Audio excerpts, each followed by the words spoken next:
Ralph, thank you. Thank you very much for inviting me and for the very kind introduction. And in case you're wondering, whatever you've been asking me all week when I mentioned that I'm speaking in a slot, they say, well, we'll cancel. I think the story that I'm told was Berkeley. They just couldn't find anybody to fit the slot. And I was their speaker of last resort.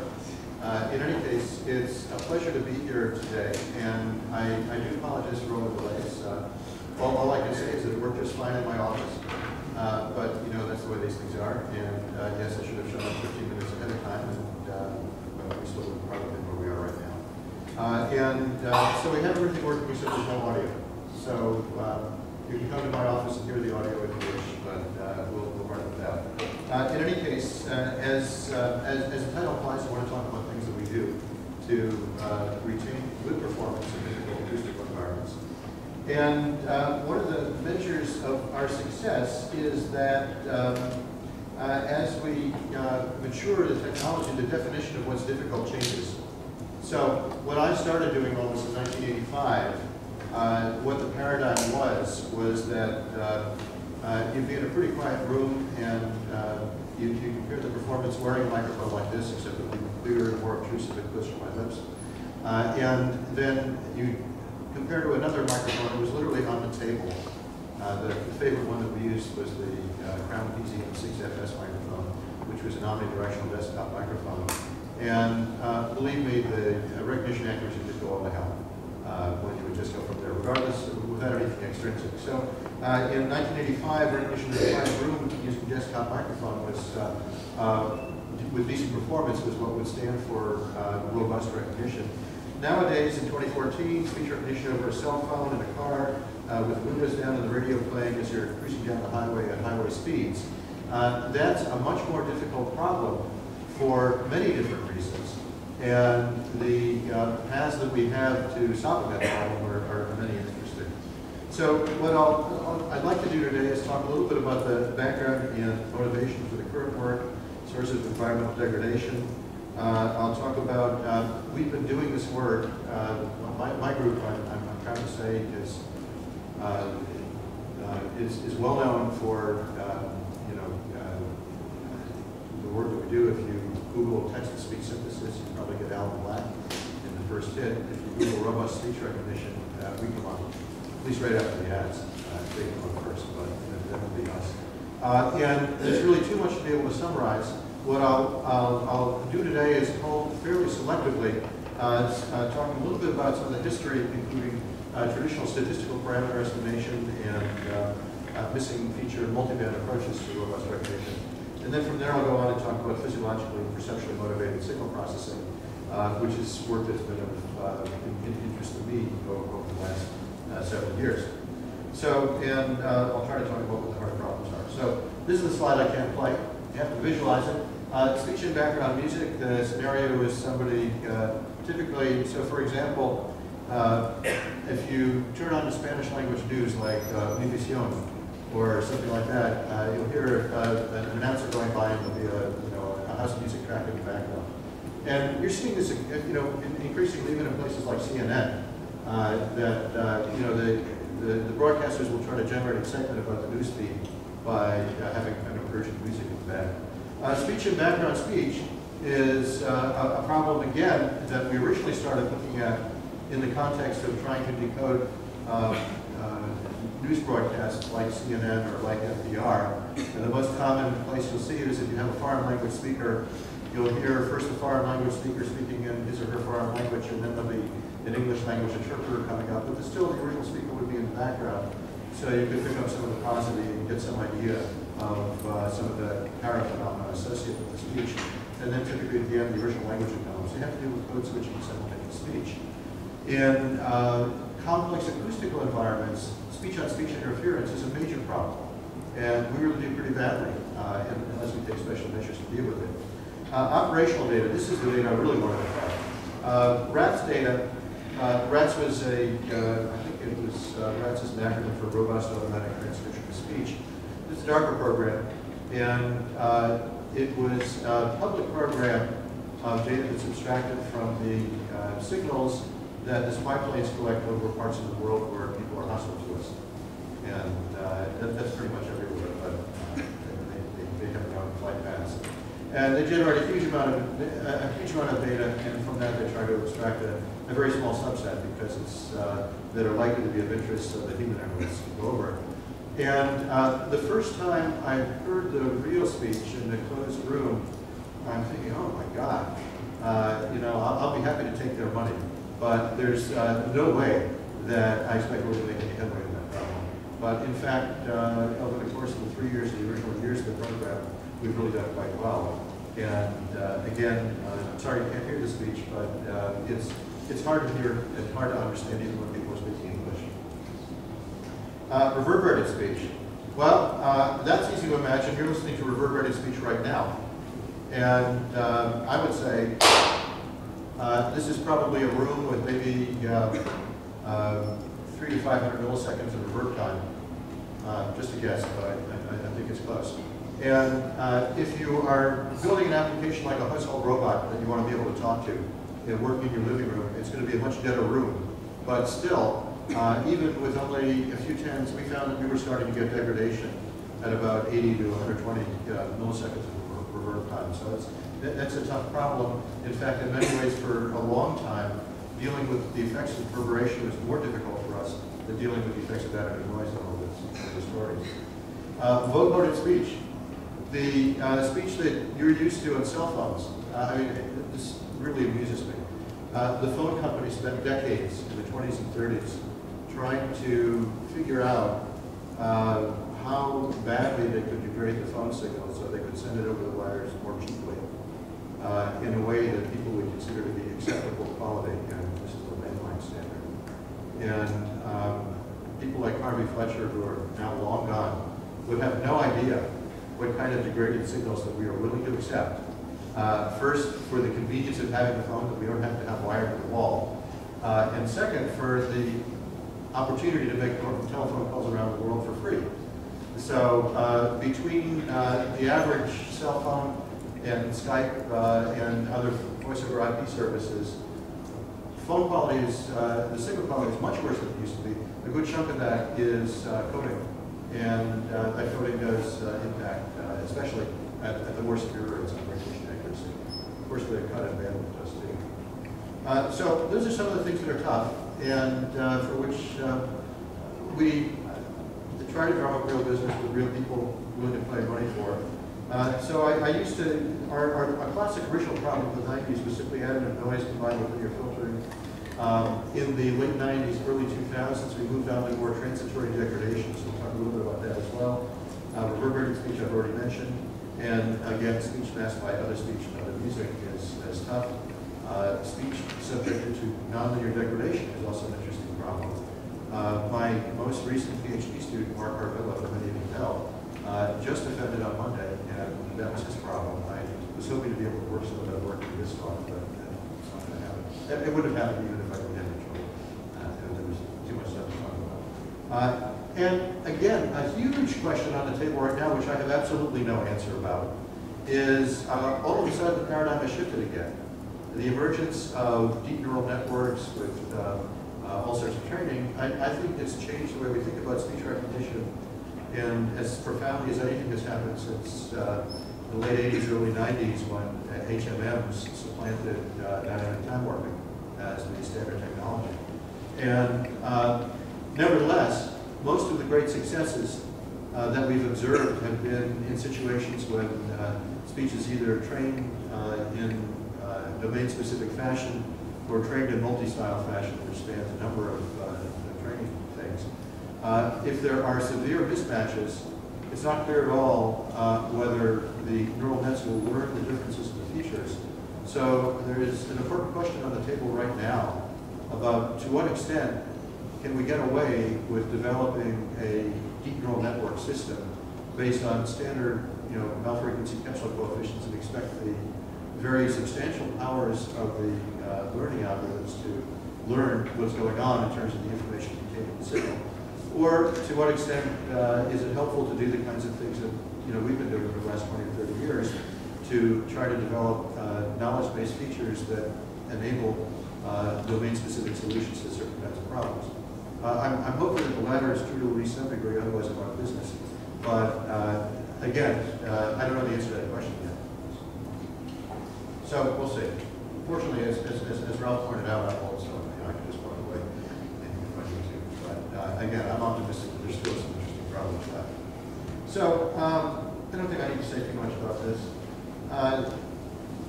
I think it's worthwhile, especially for those of you who are more language than speech people, to get an appreciation of what the standard representation entails. So this is a standard MATLAB spectrogram that happens to be me saying, welcome to DSP1. If you took Victor Zoo's course in the 80s, you would be able to infer that from the display. You might not know it was me, but that's what it is.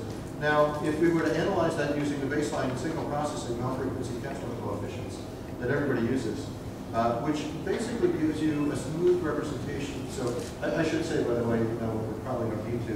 The horizontal axis is time, the vertical axis is frequency, and going from blue to red means it implies a concentration of energy in a particular spectral temporal or time frequency segment. So, for example, that big block right around 0.6 seconds is the S. Welcome to DSP1.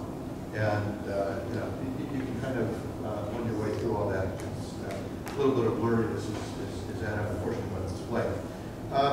So that's the representation. If we run it through the standard Bell frequency capsule coefficients that are the beginning of Sphinx and Janus and but 50% of the world systems, the other 50% is DLT. Similar story. You'll get this representation.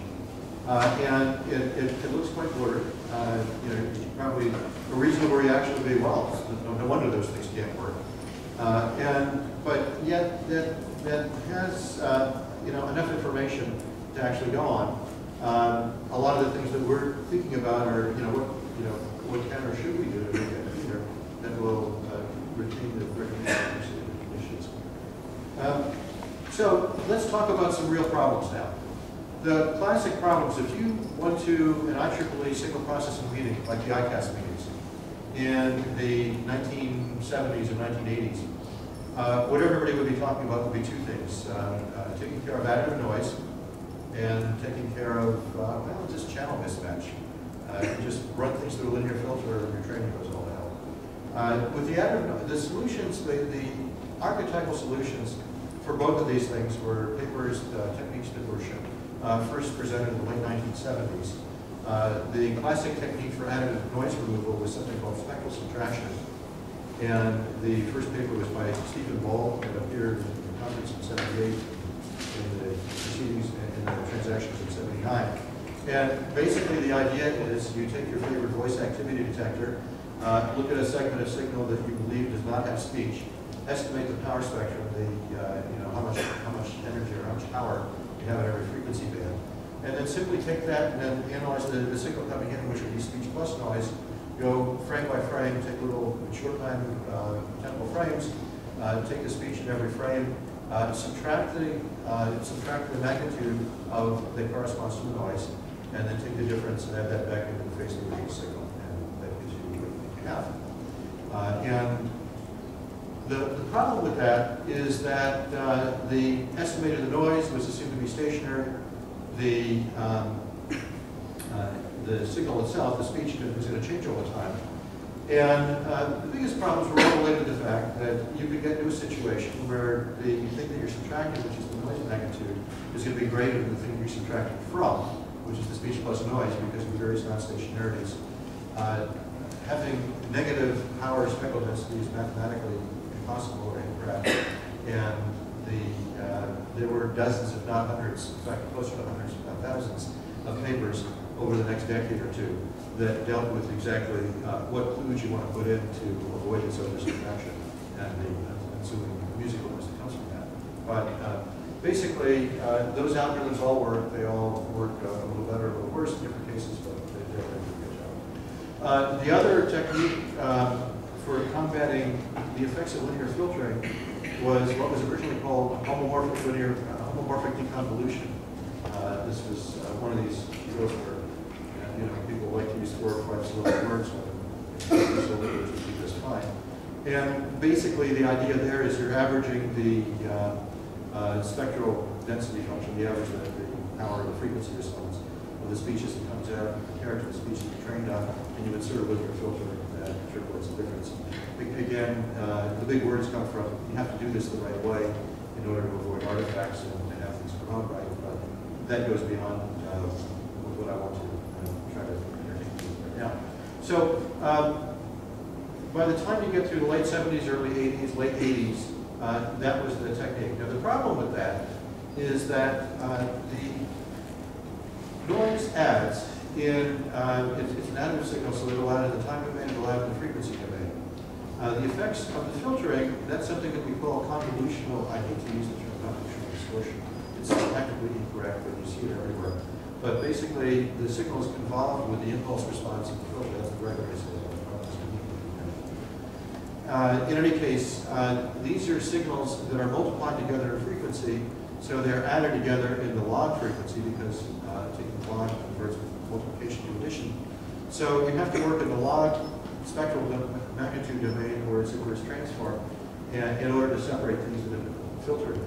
And so those two things are incompatible. So if you try to slam them together, if you try to build something that does both noise and filtering, you have a problem because it becomes a nonlinear problem. Fortunately, my first well-known graduate student, Allen Newell, who was originally at Apple, then got kicked out of the U.S. because of immigration things, and worked for Telefonica in Madrid, then was hired to work for Microsoft, where he was for a long time, and just last summer they had the Syria group.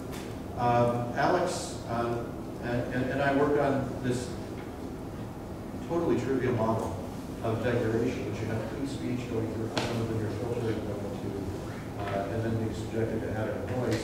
The idea is that we look at the distribution of vectors of features for typical noise-free, degradation-free speech. Then look at the statistical characteristics of the stuff that comes out of there. And make the case that if we had this unknown filter, if we had this unknown noise, what would be the characteristics of the filter? What would be the characteristics of the noise? That if we applied them in inverse fashion, would give us clusters of vectors that match most closely the locations of the clusters of the original vectors. In this case, it was a mean square error sense based on the posterior probability. Many ways it worked with this problem. And so this was based on, unlike the other things, it was based on a little bit of knowledge about what the speech signal was. And that really was a fairly clever thing to do, because by going at the problem in that fashion, and Alex's thesis was in the late 80s, early 90s, and he actually defended in 1990. This happened just at a time when we were starting to understand the EM method, which is a way of dealing with things that are subjected to a nonlinear perturbation of some sort, which you have multiple parameters, you estimate one and hold the other in place, and you estimate the other. Hold the first one in place and then go back and forth until things seem to converge. So that worked really well. That equation at the bottom describes the nonlinear interaction between the two. We don't need to worry about it when we make this equation. And so we find that the use of this classical compensation improves the accuracy in stationary environments. So what I want you to look at is, and again, I'm not going to be able to play you anything, so you'll have to imagine this, but I'll tell you what you do here. The SNRs on the right-hand side, going to the right is more benign speech, going to the left is more degraded speech. The lower curve is the baseline, which is what we would get with Kempstel mean normalization, that's CMN. That just means you take the Kempstel coefficients, which are feature vectors, and you subtract a global average from everything. So the effect of that is that we're doing the recognition based on the changes, how things change in our mean. That's a good general principle for a lot of stuff. And so baseline processing, the purple curve, performance is mediocre to okay, 20% error for that particular task. Resource management with a purple language model for a reason. And then it goes down to basically zero accuracy and very low response. Up is good and down is bad in this graph. So the blue curve on the far left, that's what you get with retraining. So the recognition accuracy stays up for a while, and then eventually will come down, because eventually if you have enough noise, you can't do anything at all. But the difference between the purple curve and the blue curve gives you some idea of what we have going in versus what you might think is our best hope, given the nature of the noise, the recognition systems, and its intrinsic limitations. Now, the other two curves in the middle are the orange curve and the green curve. The first one is CDCM, that's code word dependent textual normalization. That was an algorithm that Alex Pettit did for his Ph.D. thesis. The one on the left is VTS, vector particular series, which, by the way, is still an industry standard. And that was done as part of Pedro Moreno's Ph.D. thesis.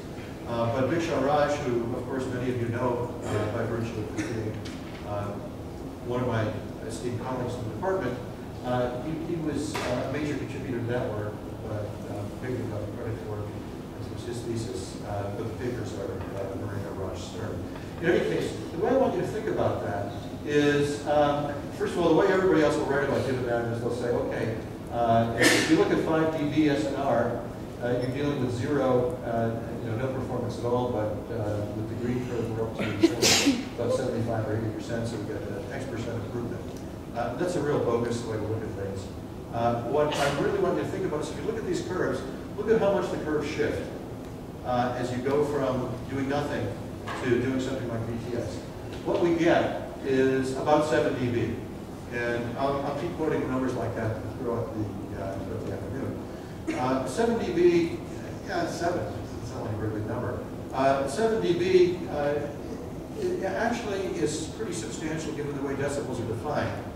And certainly in communications, doing something that improves the perception of 7 dB is a pretty big deal. And certainly in that range, between around 5 and 10, it's the difference between doing nothing at all and coming up with performance that's essentially close to not graded at all. So that's a good thing.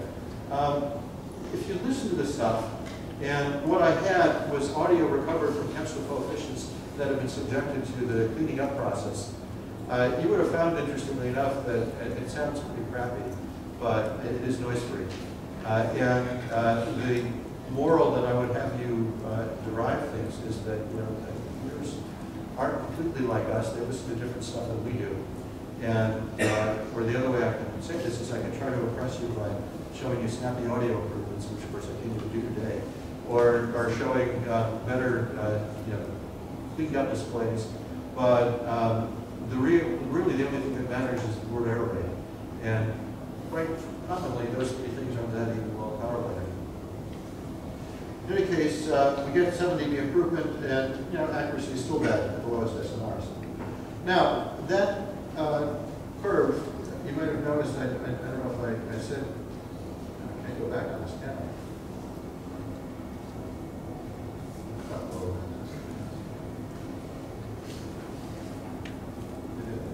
There we go. All right. This was in noise. This is in noise, white noise. And what we're looking at over here is a comparison of the percent improvement with white noise and background music. Now, again, this is percent improvement. Up is good, percent of decrease in word error rate. Up is good, down is bad. You would expect a curve like that to, at best possible performance, you'd expect a curve like that to be low at very high SNRs, because at very high SNRs there's no degradation. So we're doing just fine, and it's not going to get any better. And similarly, at very low SNRs, you would expect the improvement to be low as well, because at very low SNRs, you're dead. There's nothing we can do. But the interesting question is what happens in between. And in between, with the white noise, we got a pretty big bump up to about 40 or 50% decrease in word error rate. And that's in fact that space where the two curves were separated from one another on the previous slide. But on the other hand, for background music, this was from the Dartmouth task in the 90s, called Up 4 Broadcast News, the original Broadcast News task. We got almost no improvement at all. Now, there are a lot of reasons for that. One of them is the prosaic one, that especially with vocal music, the system can tend to confuse the audio with what's being spoken, with what was desired. But the bigger thing is that work that we described before, algorithms like CDCM, VTS, they all capitalized on having maybe a second or two of speech that we could look at and estimate statistics from. And with speech and music, stuff changes much faster than that. And we just can't do that. So that's a problem. And we need to be able to respond to very rapidly various things. Another attribute of that is that, effects of noise are nonlinear, it's easy and effective, but they don't always work. Okay, so I'm going to skip this entirely. Well,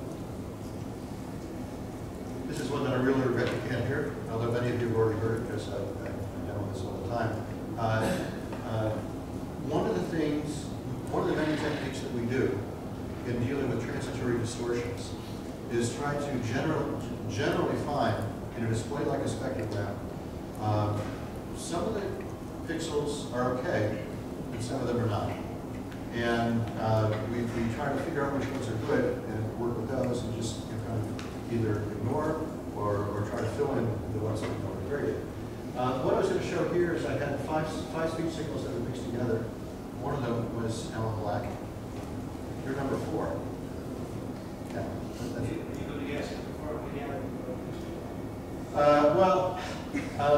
It showed the 4, and then we separated them according to oracle knowledge based on which we would separate them according to which, for each pixel, we choose the speaker that had the most intense signal.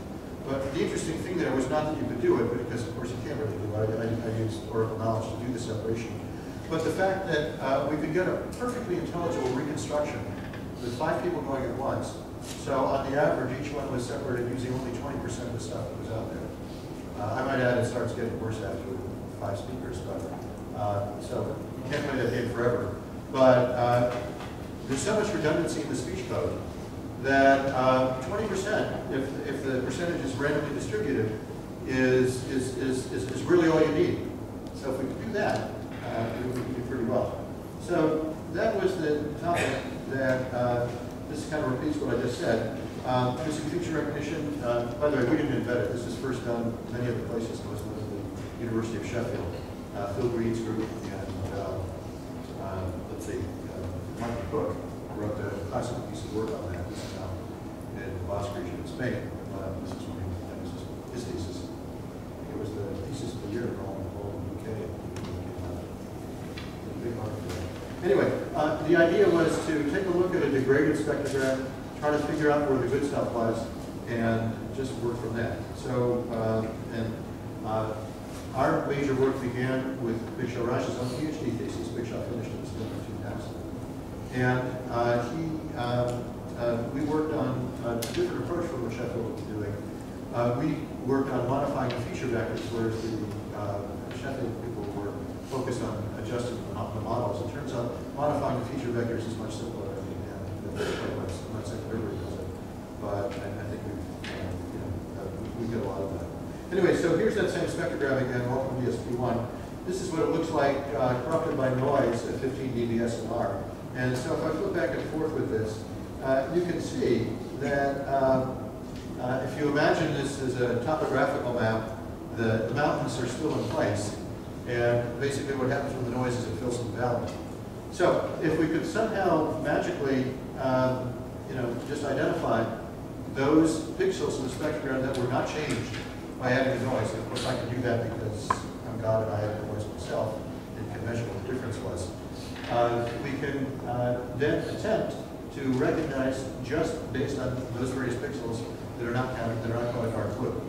And again, this is the problem that Big Shot worked on. He did 2 things in 1988, 1998, 1999, I don't know how you can see this. The horizontal axis, again, is SNR, and the baseline is blue there. Spectral subtraction, which I mentioned in passing before, and is about what we get with VTS or CDCN in this situation. Gives you about a, it's hard to see, but I would guess it's about 4.5 times the improvement. We had 2 ways of doing this that was better than that. One of them was basically, we would start with clean speech. We would do vector quantization on that so we get an idea of what the feature vectors are supposed to look like in clusters. Then we would take a look at the the waveforms, again, these curves are done assuming that somebody's already told me which are the good pixels. So I would, at a given time slice, I will adjust to the frequencies that are supposed to be good. And then estimate the probability that these belong to a particular spectral contour having to do with one of the 128 or so, 256, I forget what we used, clusters that we had. So we would come up with a way of coming up with the probability of being a cluster to be a subset of observed data. And then we would generate the whole spectrum by taking all of the spectral vectors corresponding to each of those clusters and interpolating them weighted according to the a posteriori probabilities that we had of observing them in the first place. And that actually was a winning proposition, and again, it's based on the fact that we're making use of knowledge of speech. And by doing something like that, if you look at those now, the difference between the baseline curve and the yellow curve on the left is something on the order of 10 to 15 dB curve shift. If we do the same thing for background music, which of course was our nemesis for a long time, I don't know how you can see this, but the baseline is higher. There's a reason for that, but the amount of improvement we get is lower with music. So the improvement that we get with music is a lot less.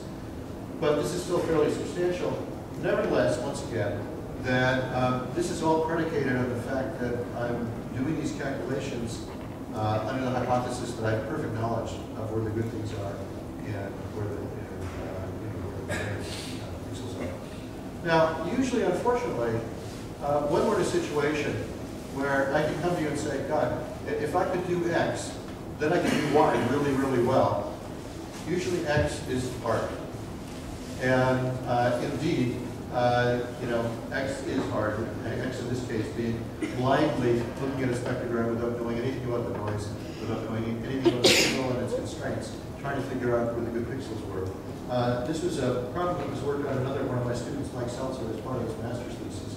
Mike is also at Microsoft, Berkeley enough, and Microsoft Research, and doing good work there. And this was from his master's thesis, and it gives you an idea of what's actually possible in real life without oracle knowledge. The lower curve there, the orange curve, is baseline processing. This is, again, speech plus white noise.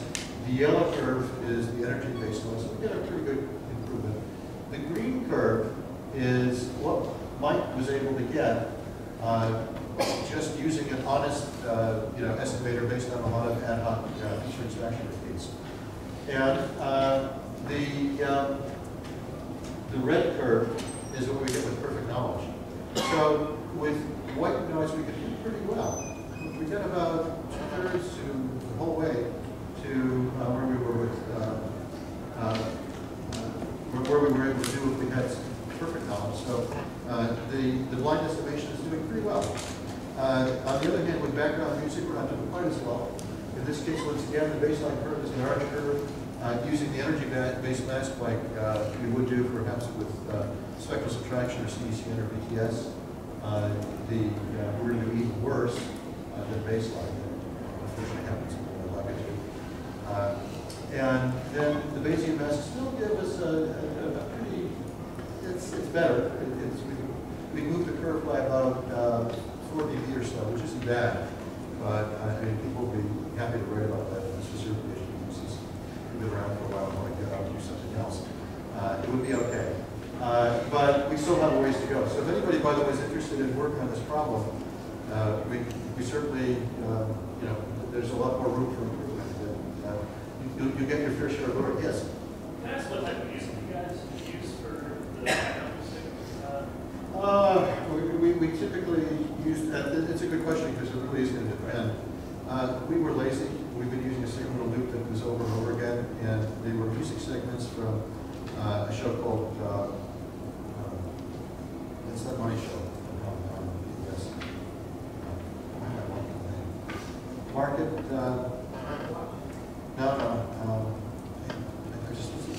Marketplace. Marketplace. There's the theme song, and they have all this film material. So the very first one, the first problem we had with broadcast news and DARPA program, they were able to get a bunch of these shows with their transcriptions So they were analyzed to death, so we were using, it's just like all those sort of language systems or airline reservation systems as we were doing. So it's, you know, kind of jumpy, you know, up-tempo things, but it's not a particular song, it's not a recognizable shot. But you know, you can do this experiment with many different voices, you get some results. But it's everything's going to be worse than white noise. Anyway, so music's not quite so good. So in summary, the missing feature approaches can really be quite valuable in dealing with the effects of transient distortion and the disruptions that are localized in the spectral-temporal display. The approach can be effective, but is limited by the fact that we have to figure out what's missing in the system. And that can be difficult, but we will get it. Skip that. Skip that too. Okay.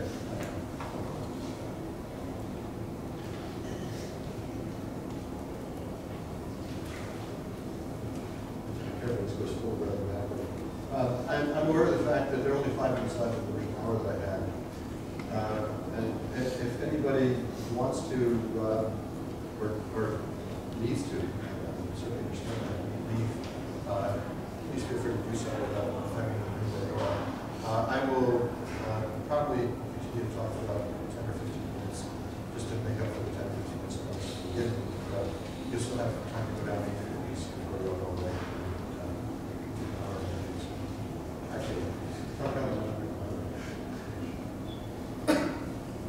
Okay, so I'd like to talk now for a few minutes about some of the more recent work. This is stuff that's actually going on now, as opposed to back when the parents were in grad school. And so, again, we talked about, this is comparing the two things that you saw before, the original spectrograph and the covered spectrograph for knockouts. It's worse. And again, the malfrequency tensor coefficient representation is blurry. There are some aspects of auditory processing, which I'll be talking about in a moment, that are presented frequency selectivity, cycle bandwidth, wavelet schemes, nonlinear amplitude response, but there's a whole ton of other stuff that is not. So I'd like to spend a moment talking about auditory processing. I think, I appreciate the fact that some of you already know how the auditory system works. But some of the things we found more interesting in recent years was trying to look at what we could learn from auditory physiology and perception and applying that to developing better feature extraction procedures. So what do we know? Well, we have, the outside you have, this is somebody's med school abstraction, but that's a year, there's a year now, then there are, those three, these are the three bones, they handle and stirrup, goes here. And then this thing that follows on to that is the cochlea, which is all rolled up like that. And this animation, which from Jim Huntsman and Howard Hughes Medical Institute, describes what's going on there. Now, I'm looking at things about one.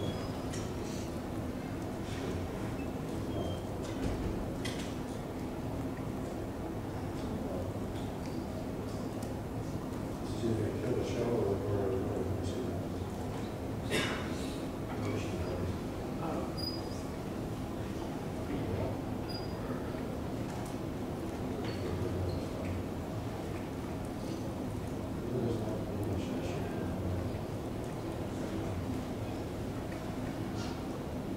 Can I just close this and start again? Yeah. Sorry. No.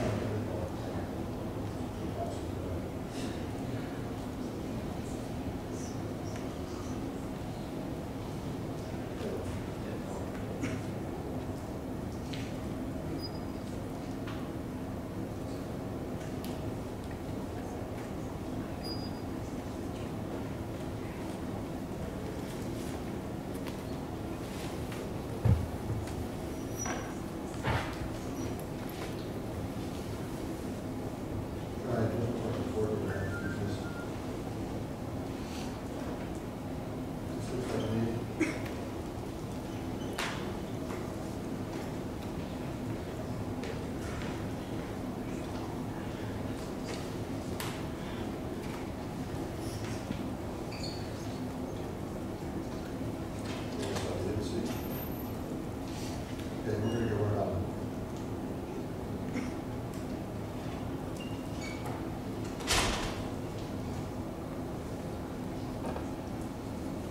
How do I put it in view mode?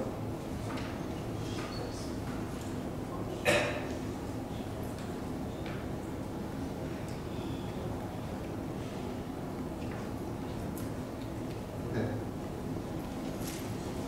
Again, I apologize. So, you've skipped over all the discussion about the anatomy and physiology. Basically, the cochlea, which is that snail-like looking thing, if you were to unroll it, there's a membrane in the middle of the basilar membrane. It has stiffness and density that varies along that. So as a result, it has resonant frequencies that vary as you go along the membrane. The high frequencies are closer to the input end, the low frequencies are closer to the output end. So if you have a tone coming in, the whole thing vibrates, but parts of it will vibrate more than everything else according to the frequency of the tone. So we stated that we have a pitch-to-place transformation, mechanical frequency analysis that takes place in the cochlea. It's actually an interesting sort of thing. Spent a lot of time understanding that. Now, attached to the cochlea are bundle of nerves. The eighth nerve, the auditory nerve, has 20 or 30,000 fibers. Each one of these fibers is sticking up there. They're little dendrites and axons. They're attached to a localized region of the basilar membrane. When the basilar membrane vibrates, then the hair cells move. And the hair cell, the motion of the hair cells initiates a slight change in voltage. This is an action potential that's propagated along the nerves that go out of there. So basically, you have these nerve pulses that occur stochastically that are related to the motion of the basilar membrane. And what I'm going to talk about in the next few slides is some of the things that physiologists observe about what we can measure. So the standard experiment is that somebody who has a lot of patients will take about 24 hours to dissect a cat and stick electrodes into the auditory nerve. We're going to do a live ear, a given fiber, and then you would record the voltages. So you'd see there'd be a baseline voltage, it would be a few negative tens of millivolts, and then at some point it goes down like that and it spikes. It happens, and what's believed to be important is the times at which these spikes take place. So what we're looking at here is a histogram of responses as a function of time when a tone is turned on.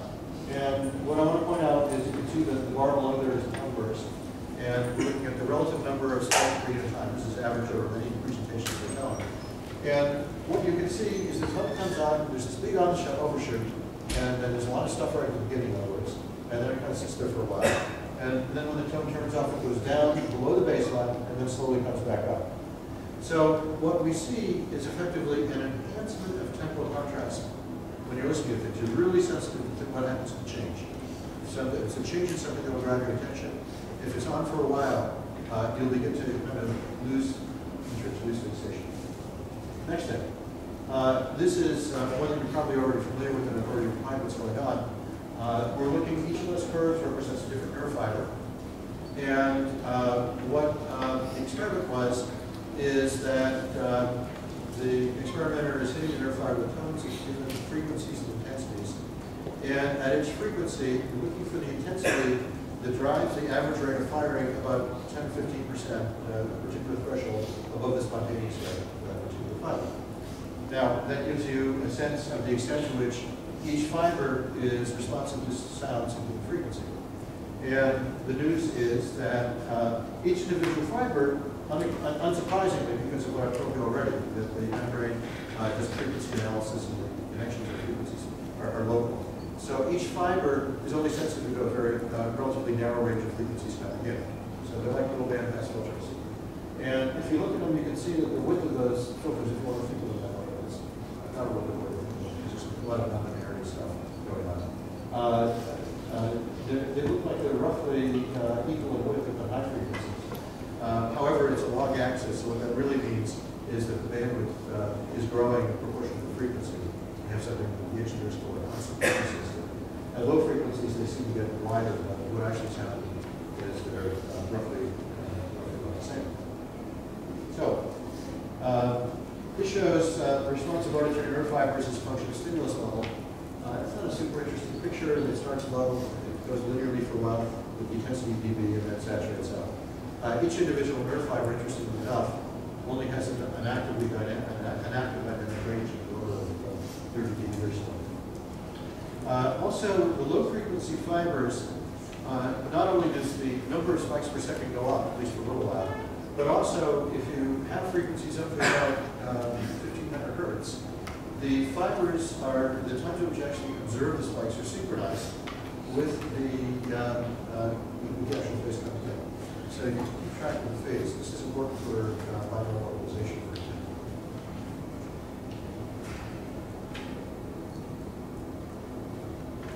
Also, lateral suppression. The curve with the open circles is roughly the so-called tuning curve. That's that frequency response curve that we saw before. The area that has the gray hash stuff, those are areas in which if you have a tone presented at the best frequency, that's that little diamond thing there where it says protone. And at the same time, you have a second tone at an adjacent frequency. A tone presented at adjacent combinations of adjacent frequencies and amplitudes that are in that shaded area will evoke a response that causes the response to go down. So what that means is if you're looking at something here, there's something at a frequency just above or just below, then there'll be a suppressed response. So there's an inhibitory acceleration. So this is a response of not unlike mock bands in vision. You have a dark surface and a light surface. At the very edge, the closer the two come together, the dark will appear darker, and the bright will appear brighter. This situation here, what that gives us is an enhancement of contrast and frequency. So the peripheral auditory system does appear to have the hardware to enhance contrast and frequency and enhance contrast and time.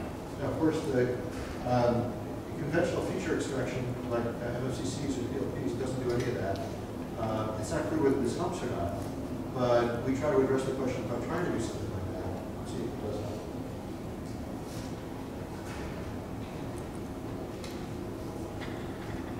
So, I'm skipping a few things, just in the interest of wanting to cover a little bit more.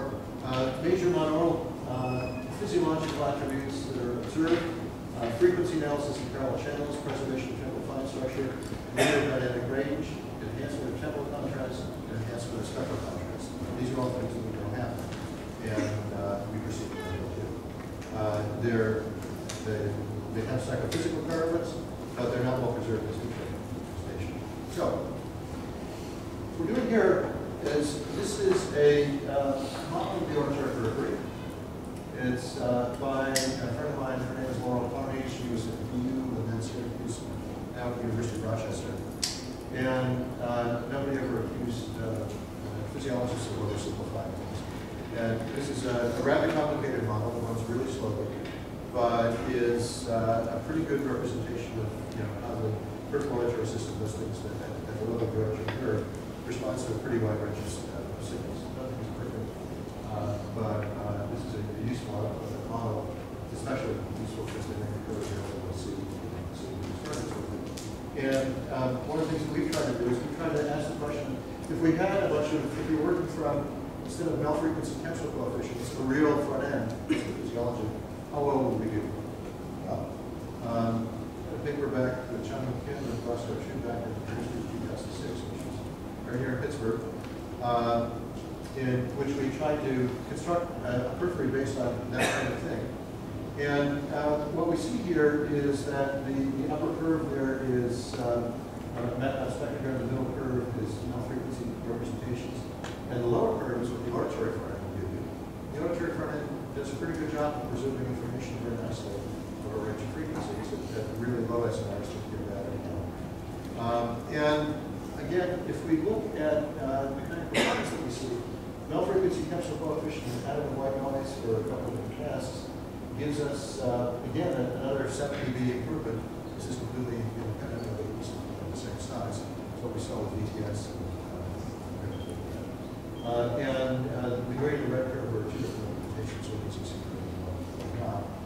with music, we do not quite as well. And that's the curve on the right-hand side. But we do get an improvement. The curve is mislabeled, the gradient curve is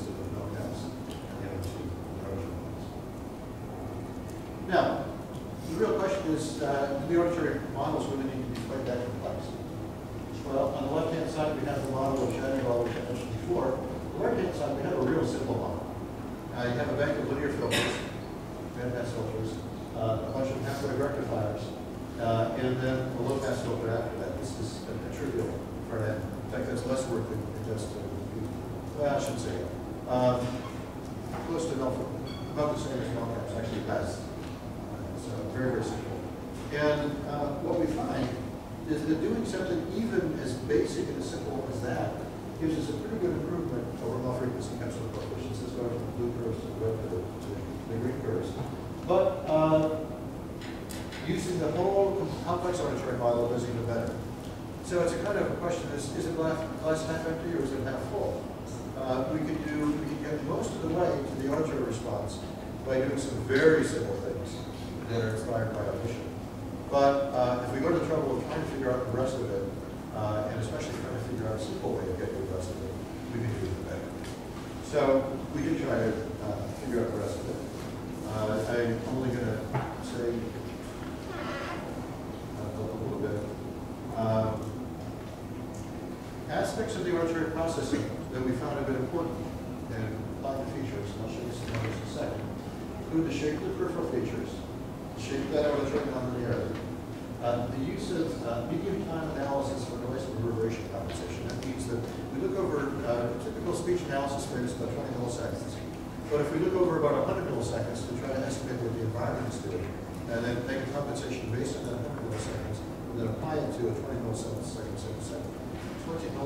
segment of speech, we'll get a good result. We also have a way of getting noise suppression at the level of feature extraction using a type of nonlinear filter. We also have nonlinear approaches to enhance onset enhancement that's particularly useful in reverberation. And we have binaural processing to improve enhancement of target signals, which are pretty much what I was just talking about. So, PMCC processing, this is power normalized capsule coefficients. This is, I know, it's hopeless to try to even imagine trying to decode that even from the front row. So don't even try it, it's kind of hopeless, I guess. But what we're looking at is we're comparing on the left-hand column is the steps in low-frequency capsule coefficients. The middle one is Roscoe TLP, which is a very popular algebra representation. And the right one is R stuff, which includes all the things that we mentioned. The nice thing about is that the stuff on the right, if it's implemented carefully, doesn't occur accidentally. And the performance that we get in white noise is pretty good. The baseline performance is the two curves on the bottom. VTS is what picture on Pedro, picture Russian Pedro Manuel did. And in white noise, we can do really well. Of course, we always talk about things in white noise because white noise is easy. And frankly, white noise, isn't that much of a problem. We also could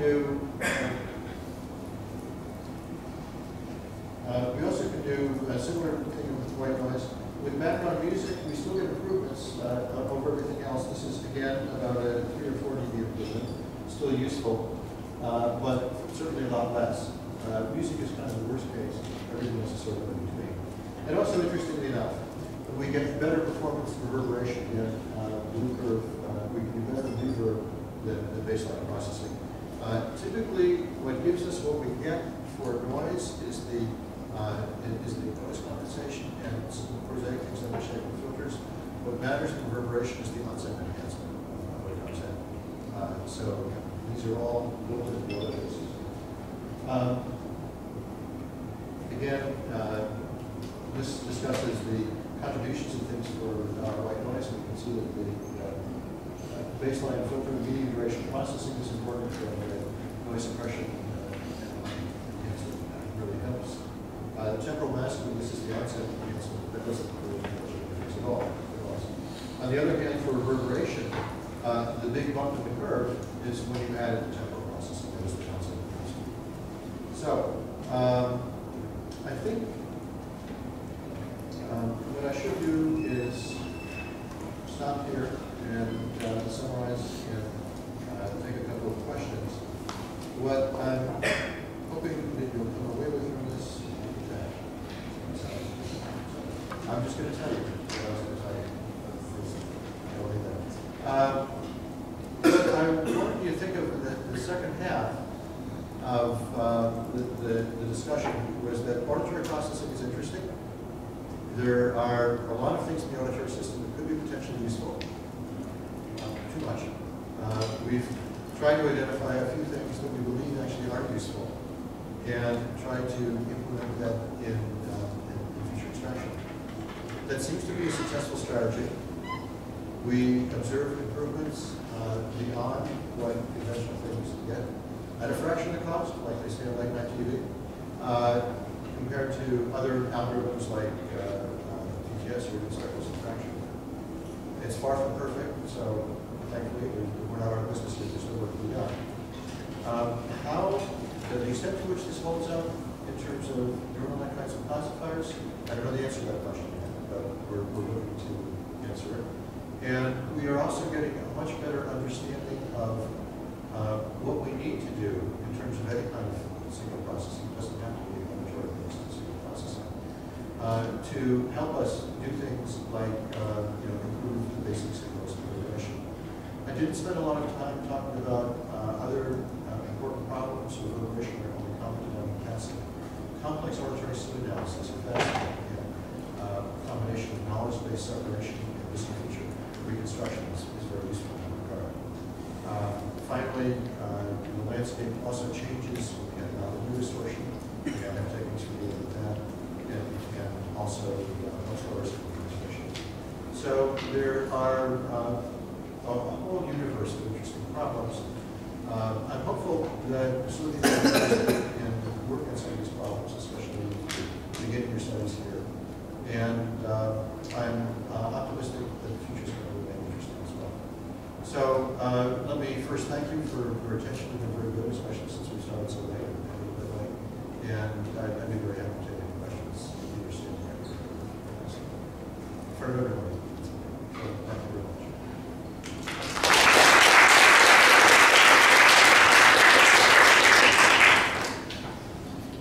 Do you have any questions, or do you all want to run the cookies and ask them there? Okay.